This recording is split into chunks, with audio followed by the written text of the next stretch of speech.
Hi everyone. So we'll discuss about medicals in this video. So I get a lot of concerns from the candidates about the medical procedure, whether they'll get rejected even before applying for the SSB. They have lots of concerns about medicals.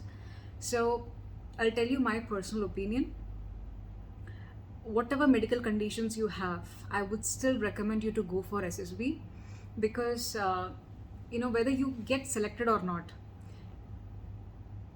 like selected or not into the armed forces, like if you clear SSB, that itself is a great achievement.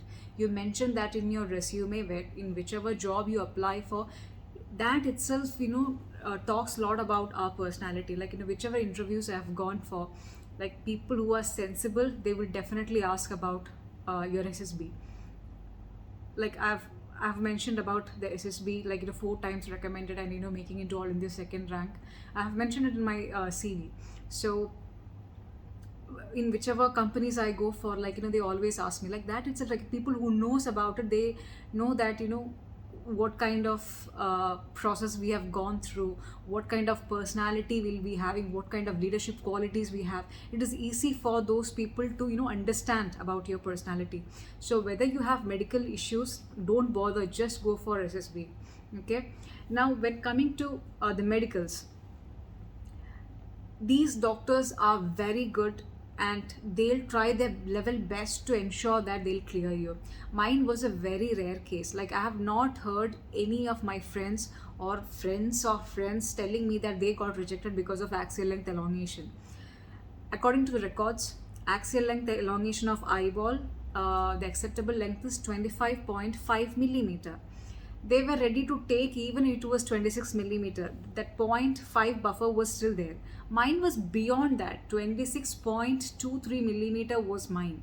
So when I went to Delhi RR for my final review, that officer, she was of the rank major general, such a nice lady she was. She tried her level best to take multiple readings to take the average of that, but none of the readings were less than 26. Everything was going beyond that. So she couldn't do anything about it, otherwise she would have definitely helped me. So that is, it was unfortunate and it's a very rare case. So like if you have some friends like that who have got rejected, don't get disheartened by that, and stop yourself from getting into SSB and all. So just go for it. In one, like now in one entry you clear your SSB, go for the medicals. Like medicals almost takes 2 weeks of time. So in any of the test, like there are multiple tests for your ears, eyes, your surgical, your for everything they do the test. Like it's a procedure for 2 weeks, so you can imagine everything is being tested, like complete physical, like your body is being tested. So if they find minute differences and all, they might reject you. That's absolutely fine. Okay. Now you have the option to appeal. There is something called AMB. You can appeal to the higher authority. So now for example, you did your SSB in Bangalore and the medical was conducted in Bangalore. You can appeal. Maybe the next place might be Pune. You can appeal and go to like after 45 days you can go to Pune command hospital and get yourself checked again. In case you get rejected there as well, okay, very rare, again I'm telling you, in case if you get rejected there, you have another option to again appeal. In one entry itself you can appeal twice. So when in my case, when I got rejected from Bangalore, I appealed and I went to command hospital Pune. From there I again obviously got rejected, and then I went to Delhi RR. There again, for my 4 SSBs I had gone to Delhi RR twice. So I got rejected there. That's a very rare case. So I would suggest you not to worry about the medicals and just go forward with your dream to join the armed forces. What if down the line everything gets right, like all right, and even like if it is beyond what is mentioned in the records, that's still fine. Like slight buffer they will still give you, especially in height and weight. You can see they don't go with the exact number. Like if you are 1 or 2 kgs extra, still they will recommend you. It's not like something like that. So keep your, you know, have a positive attitude and just go forward with it. Just because of medicals, don't think that you're going to waste your time on SSB and back out. Don't. You give your 100%, go for it. Now, like if you're really concerned, I would always request you to have a backup plan. Okay. Now, so fortunately, I was working when I was giving my SSBs. As soon as I finished my graduation, I started working. So I was earning and I could take care of myself, and things were going good in between. Like along with my job, I was preparing for SSB as well. So you can do that. Everybody can do that. Like in case, like you are somebody who is preparing for the written examination and SSB, I would suggest you to take a very, like maybe a simpler job, maybe a part-time job, like, but ensure that you are earning and you're by your own.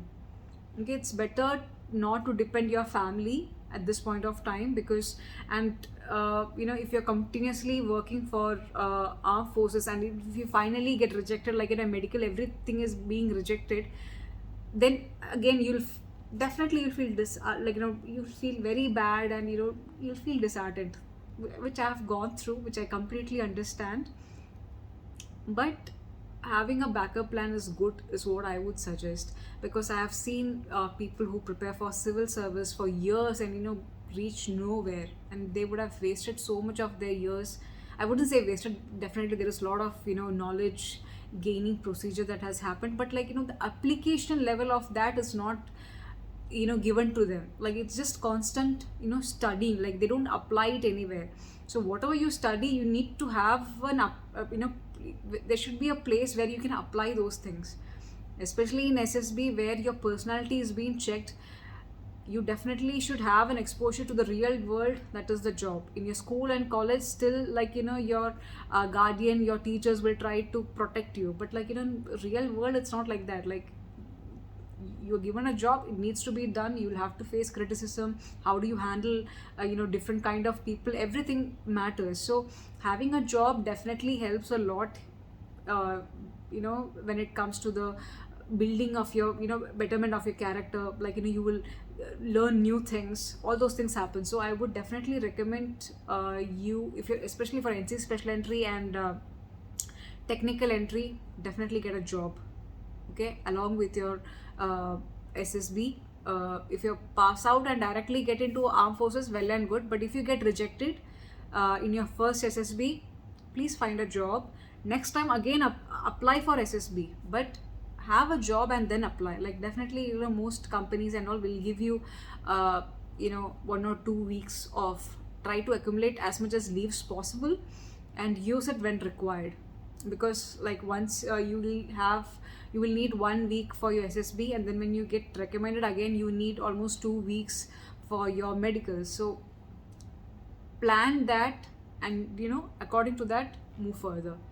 So please don't worry about your medicals, just go for it.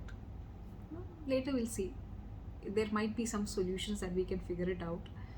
If not, the entire process would have helped you in some or the other way. Okay, so all the very best.